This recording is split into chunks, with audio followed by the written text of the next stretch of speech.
The Istanbul Cipher. Chapter 9.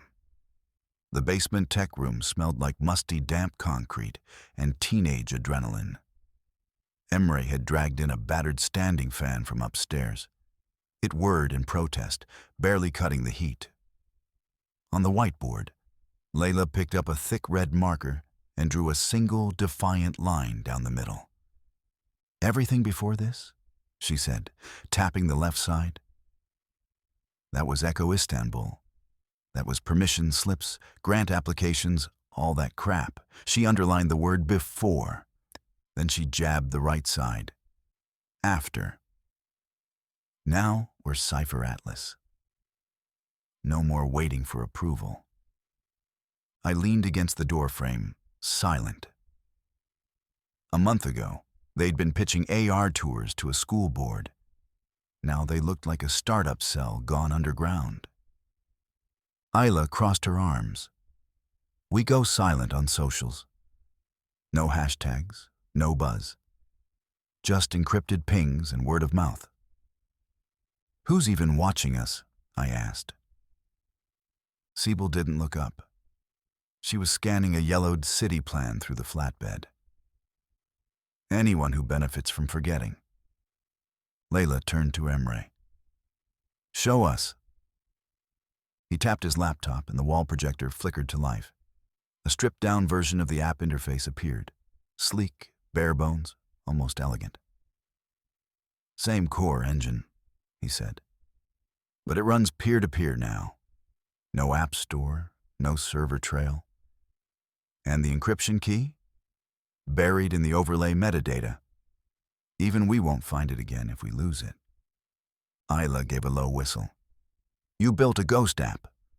"I built our app," Emre said. I took a step closer to the table, squinting at their gear. Micro-drones, power banks, rolled-up city maps annotated with dates I'd never seen in a textbook. It hit me all at once. This wasn't a recovery project anymore. It was a resistance. And I wasn't leading them. I was following. Ayla slapped an old municipal transparency onto the light board and clicked on the overhead lamp. The lines glowed faintly. Istanbul, early 1900s, before the highways cut through the old districts and before zoning erased what didn't conform. "Balat, Fener, Samatya," she said, pointing. All layered over each other like a palimpsest. Schools, dervish lodges, synagogues, churches, gone. Or so they think. Sibyl nodded. "We're not chasing rumors anymore. We're tracing architecture through time." On the far wall, Emre had pinned a printout of the app's new name, Cipher Atlas, drawn in block lettering with angular arrows curling beneath it like script from a forgotten alphabet. He stepped back from the code terminal, wiping his hands on his jeans. "No one controls this version but us," he said. "No logins, no analytics, no remote wipe capability.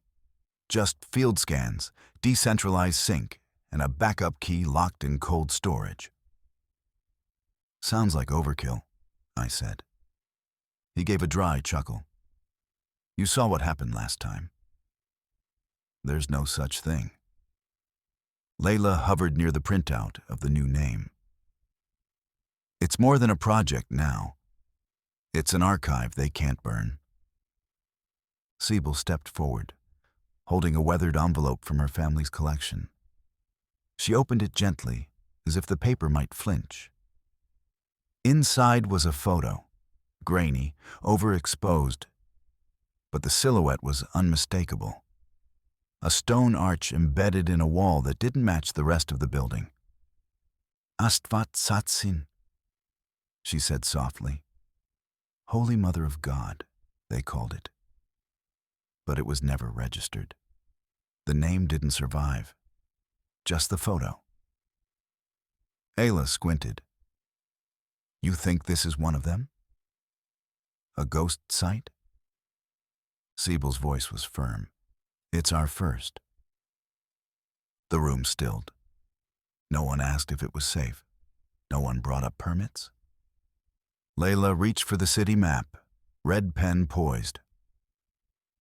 Then let's start mapping. I watched them mark coordinates, trace timelines, build memory out of ruins. This was no longer an after-school app. It was a declaration. Ayla unrolled a laminated overlay across the folding table, the old Ottoman street grid layered beneath modern roads like veins under skin. This isn't about landmarks anymore, she said. It's about what's underneath. Emre leaned over her shoulder, fingers twitching near his laptop. If we geomap the forgotten structures based on this version, he said, I can pin ghost coordinates to the AR base layer.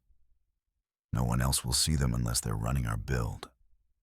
Sybil pointed at the cluster near Balat. That's where the hospice would have been. My uncle said they used to burn incense you could smell from the port. Layla frowned, tracing the edge of the map with her thumbnail. But if we're wrong, we're not. Ayla didn't flinch. We're not asking permission anymore, remember? I watched from the corner of the room, letting the hum of purpose rise around me. A week ago, this group had been shattered. Now they were planning encrypted data drops and field scans like they'd been doing it for years. I felt less like a teacher and more like a documentarian capturing something rare. Okay, Emre said, swiveling the screen. New internal name, Cipher Atlas. Independent node server, end-to-end encryption, no app store, no third-party libraries. He clicked enter, and a blinking cursor appeared beneath the project's new shell. Welcome to the Rogue Archive. Layla grinned.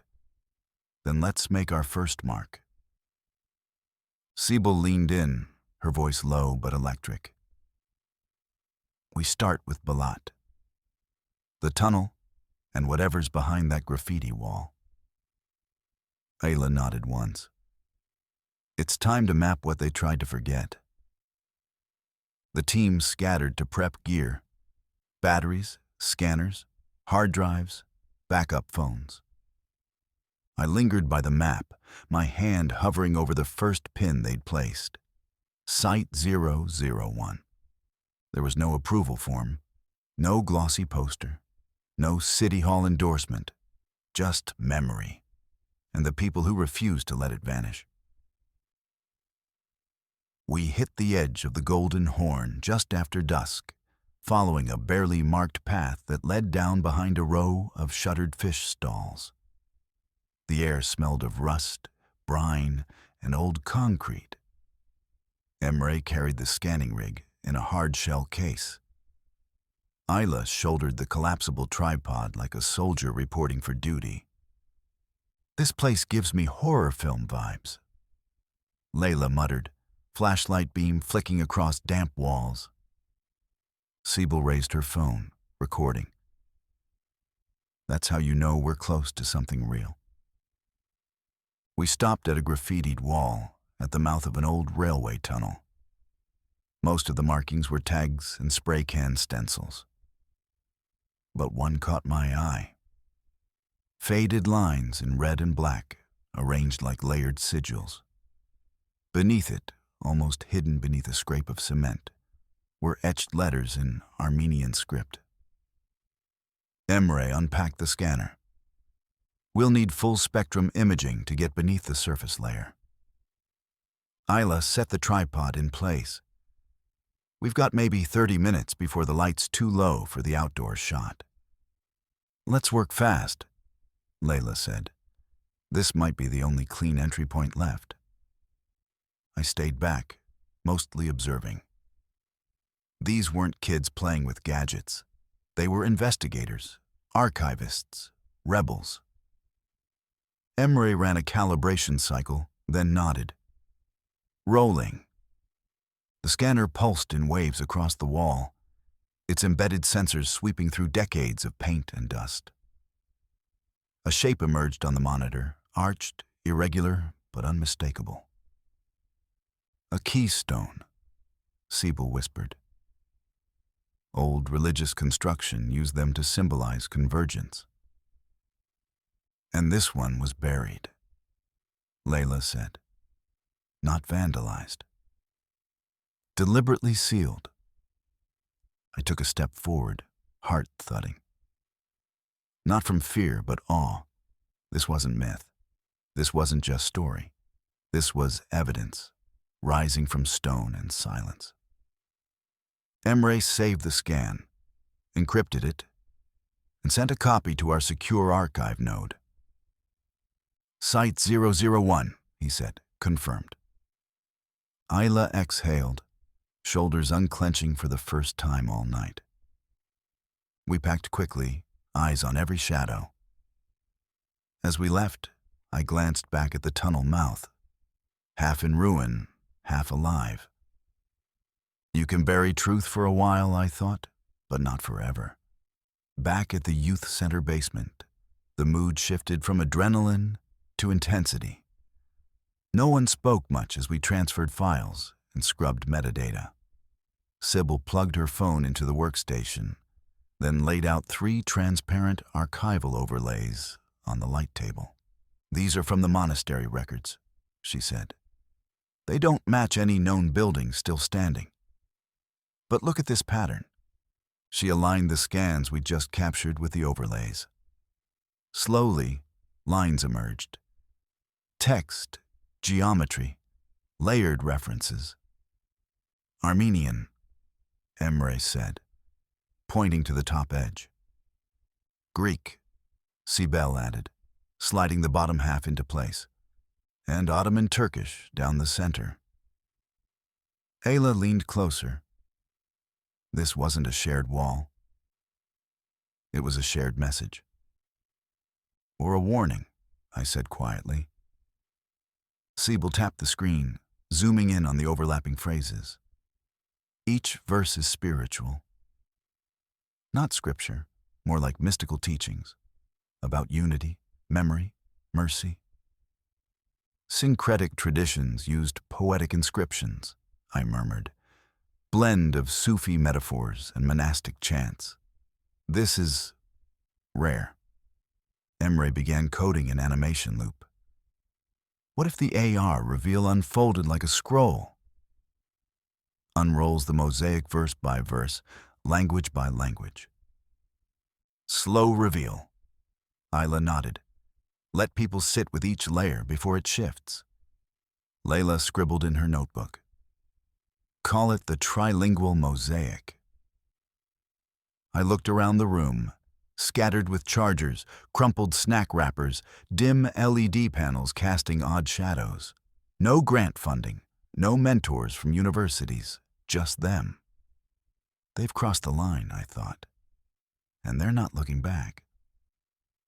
I opened the admin console and initiated a full backup of the project files to our encrypted satellite node, just in case. Sibel sat back, eyes still on the screen. They carved it into stone, but they wrote it in us too. Her voice was soft but firm, like she wasn't quoting anyone, just remembering. Let's get this one right, Emre said. Everyone nodded. Layla looked at me. You still in, mister? Merritt? I smiled. I'm not the one leading anymore. The rooftop terrace was quiet, except for the occasional rattle of wind through rusted railings and the hum of traffic far below. The kids sat cross-legged around a beat-up coffee table, their devices glowing like lanterns in the dusk. Emre projected the updated Cipher Atlas interface onto the wall using his phone's short-throw beam.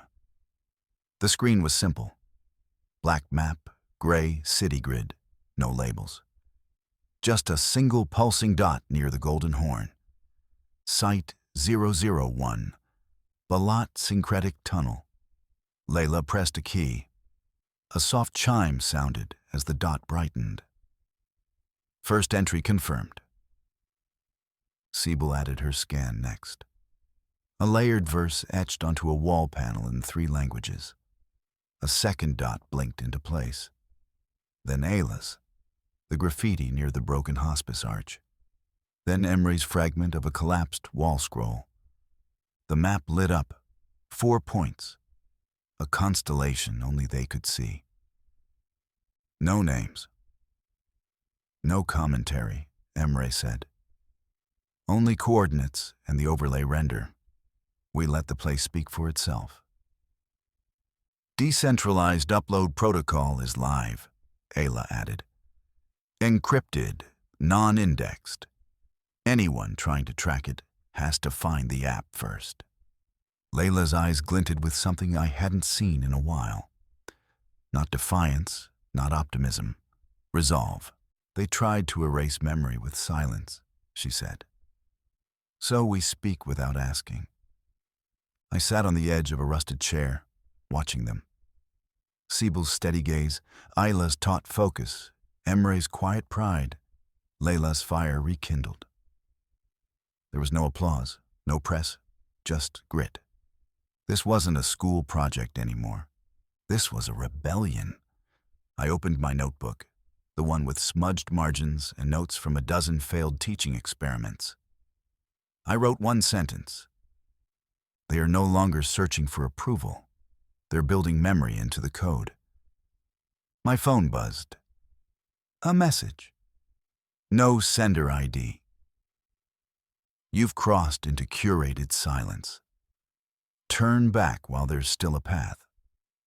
Below the text was a pixelated scan. Too blurry to identify, but unmistakably familiar. The shape of a church dome. Broken in half. I looked up at the map. 4 lights, the first of many.